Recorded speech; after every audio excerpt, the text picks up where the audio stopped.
Dear students, आज तुम लोगों को नंबर सिस्टम का कुछ कॉन्सेप्ट सिखाएंगे। ठीक है। नंबर सिस्टम में क्या क्या आता है? नेचुरल नंबर, जिसको हम काउंटिंग नंबर भी बोल सकते हैं, whole number, integer, rational number, irrational number, real number, imaginary number, ऐसे आता है। ठीक है। फर्स्ट हम सीखेंगे नेचुरल नंबर क्या होता है। शायद ये तुम पहले से सीखे हो। नेचुरल नंबर, और इसको हम बोल सकते हैं काउंटिंग नंबर। ठीक है। नंबर को हम शॉर्ट फॉर्म में ये लिख देते हैं। तो इसमें क्या क्या आता है? 1 से लेकर जितना भी पॉजिटिव नंबर बढ़ता जाएगा एकदम इन्फिनिटी तक, मतलब इसका एंड नहीं है। ठीक है। मगर सब पॉजिटिव वैल्यू है। ये होता है नेचुरल नंबर। सबसे छोटा नेचुरल नंबर क्या होता है? 1। और सबसे बड़ा नेचुरल नंबर बोल सकते हैं क्या? कभी नहीं बोल सकते। सबसे बड़ा नेचुरल नंबर है ना। तो ये तो हो गया नेचुरल नंबर। उसके बाद होल नंबर। ठीक है। होल नंबर क्या क्या आता है? 0, 1, 2, 3 से 0 से लेकर राइट साइड में बढ़ता ही जाएगा एकदम इन्फिनिटी तक, मतलब उसका एंड नहीं है। तो देखो इधर से 1 से लेकर इन्फिनिटी तक क्या नेचुरल नंबर, सिर्फ 0 ऐड हो गया तो हो गया पूरा, लेकर हम बोल सकते हैं ये क्या? होल नंबर है ना। तो होल नंबर के अंदर ही नेचुरल नंबर है। तो सबसे छोटा होल नंबर क्या है? 0 है। सबसे बड़ा होल नंबर नहीं है, मतलब है, हम लोग बोल नहीं सकते, कुछ भी हो सकता है ना। बोल नहीं सकते, उसका एंड नहीं है इसलिए। अच्छा, उसके बाद इंटीजर।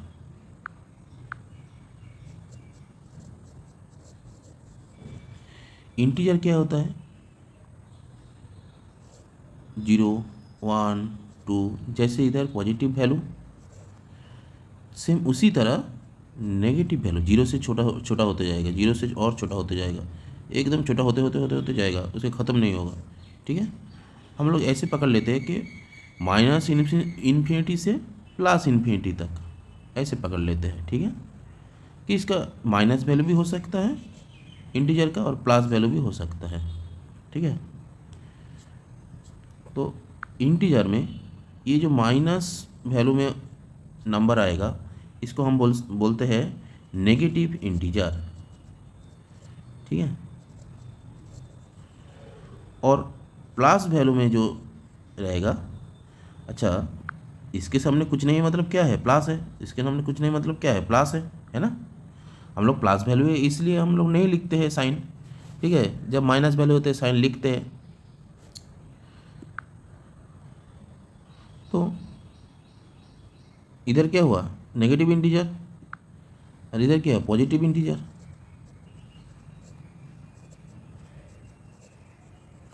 देखो 0 कुछ नहीं लिखा ना, कुछ नहीं लिखा ना। तो 0, अच्छा प्लस 0 का जो वैल्यू होता है माइनस 0 का भी तो सेम वैल्यू होता है ना। 0 तो 0 ही है ना। तो ये प्लस भी नहीं है और माइनस भी नहीं है, तो ये non negative and also non positive. Okay. अच्छा देखो इस इंटीजर के अंदर ही ये आएगा ना। देखो होल नंबर आ रहा है और नेचुरल नंबर भी आ रहा है, तो हम ये बोल सकते हैं इंटीजर के अंदर ही होल नंबर है, इंटीजर के अंदर ही नेचुरल नंबर है ना। अच्छा अच्छा, सबसे बड़ा नेगेटिव इंटीजर क्या हुआ? -1। सबसे छोटा पॉजिटिव इंटीजर क्या है? +1। और एक इंटीजर बोलो वो नॉन नेगेटिव है, नॉन पॉजिटिव है, कौन सा? 0 है ना। ठीक है, ये हम सीख गए। तो सीखो अभी फ्रैक्शन। फ्रैक्शन क्या होता है? जिसका न्यूमरेटर वैल्यू डिनोमिनेटर वैल्यू होता है, फ्रैक्शन होता है। जैसे 2/3 फ्रैक्शन है, प्रॉपर फ्रैक्शन। 3/2 ये इम्प्रॉपर फ्रैक्शन, क्योंकि न्यूमरेटर में बड़ा नंबर है, डिनोमिनेटर में छोटा नंबर है। अच्छा, और क्या होता है? मिक्स्ड फ्रैक्शन होता है 1/2/3, ये मिक्स्ड है ना, ये सभी को तो फ्रैक्शन बोल सकते हैं। 2/5 ये भी फ्रैक्शन है, और 4/6 ये भी फ्रैक्शन है, 41/32 ये भी फ्रैक्शन है ना। अगर किसी नंबर को हम न्यूमरेटर और डिनोमिनेटर वैल्यू में देखें तो वो फ्रैक्शन है, ठीक है। अच्छा बोलो तो ये फ्रैक्शन है 2/1, ये बोलो तो कि 23/1 ये फ्रैक्शन है?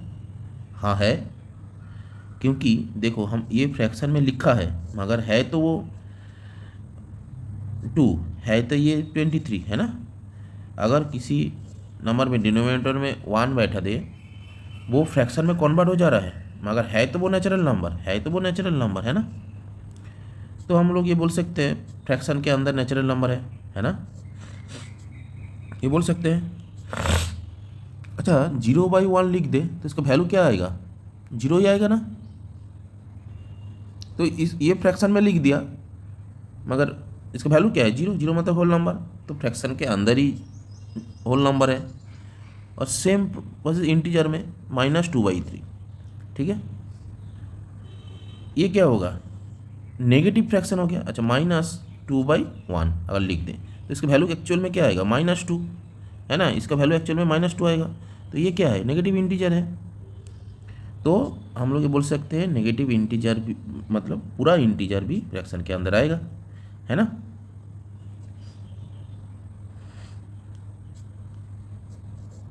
यहाँ पे 2/1 लिखा था यहाँ पे, और तुम लोग लिख लो कि जैसे 30/1 ऐसे कुछ पकड़ लो, ठीक है। तो ये सभी फ्रैक्शन है। अच्छा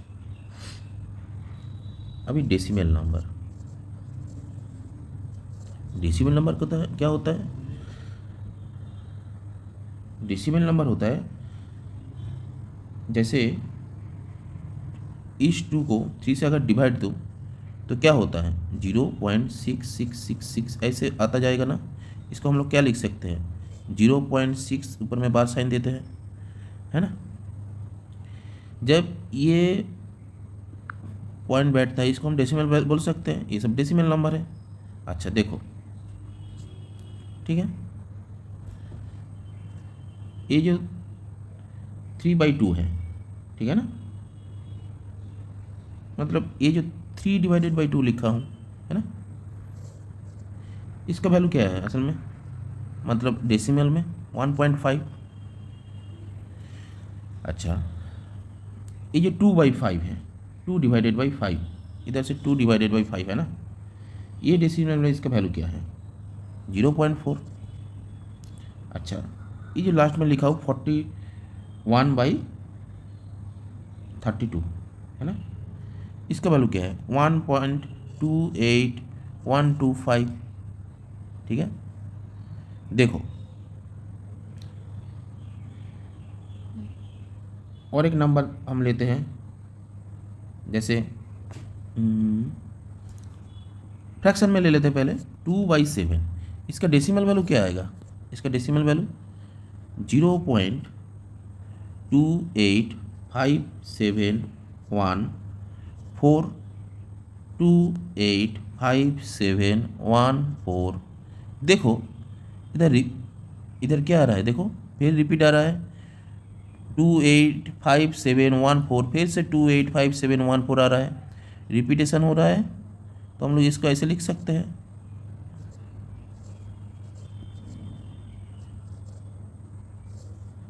ऐसे लिख सकते हैं। इसको अलग एक साइन दे के भी लिख सकते हैं, किसी बुक में तुम लोगों का होगा। ऐसे ऊपर में 2 पॉइंट बैठा, ठीक है, फर्स्ट का और सेकंड का, जहाँ पे रिपीटेशन शुरू हो रहा है, जिस नंबर पे रिपीटेशन शुरू हो रहा है और जिस नंबर पे रिपीटेशन ख़त्म हो रहा है, ठीक है।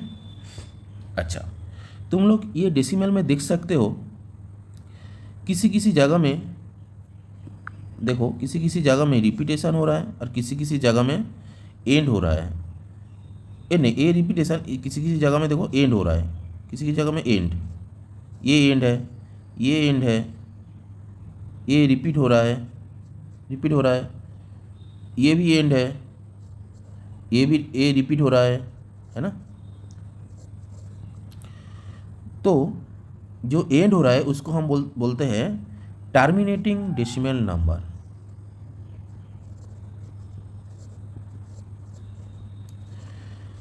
और जो रिपीट हो रहा है उनको हम बोल सकते हैं नॉन टर्मिनेटिंग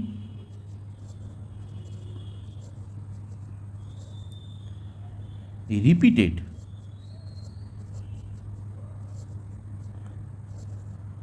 डेसिमल नंबर।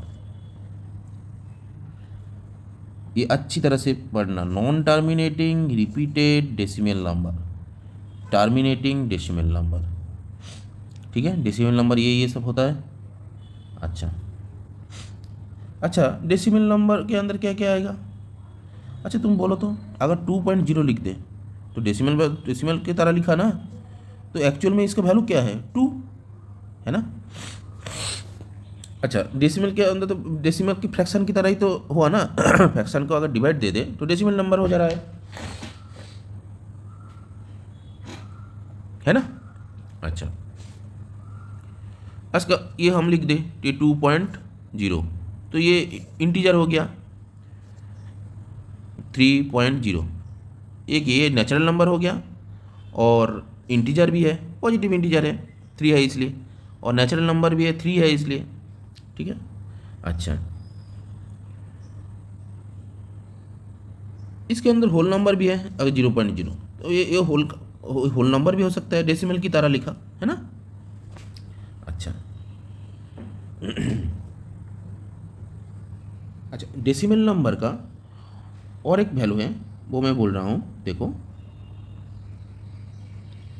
अच्छा सर्किल में हम लोग सीखे हैं ना पाई का वैल्यू, हम लोग क्या लिखते हैं? 3.14 लिखते हैं ना सर्किल में। पाई का वैल्यू क्या लिखते हैं? 3.14। सर्किल का जब एरिया निकलते हैं या फिर पेरीमीटर निकलते हैं हम लोग वो लिखते हैं ना। इसके बाद भी होता है, हम लोग नहीं लिखते हैं, ठीक है। इसके बाद होता है हम लोग सिर्फ डेसिमल के बाद 2 प्लेस लेते हैं, ठीक है। इसके बाद भी होता है 1 5 9 2 6 5 3 5 8 ऐसे चलता जाएगा, ठीक है, ख़त्म नहीं है। अच्छा देखो इधर एक चीज़ देखो, ये तो डेसिमल नंबर ही है ना, ये इसका वैल्यू है, छोड़ो। अच्छा डेसिमल नंबर तो ये है ना, ये तो डेसिमल नंबर ही हुआ ना, क्योंकि यहाँ पे पॉइंट है।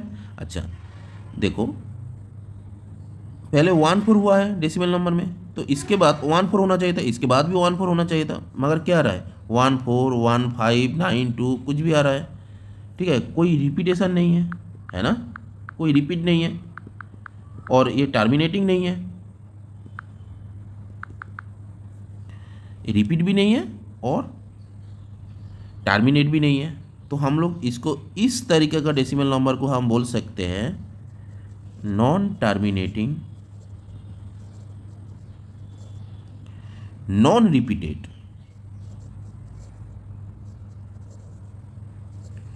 डेसिमल नंबर, ठीक है। ये एक स्पेशल कॉन्सेप्ट है, ठीक है, non terminating non repeated decimal number. अच्छा अब तक जो जो सिखाया तुम लोगों ने देखा, कुछ समझा है ना।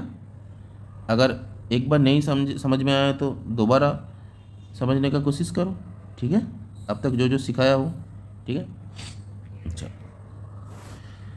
मैं अगले क्लास में तुम लोगों को सिखाऊंगा रेशनल नंबर, इरेशनल नंबर क्या होता है, इमेजिनरी नंबर क्या होता है, रियल नंबर क्या होता है, सब कुछ सिखाऊंगा, ठीक है।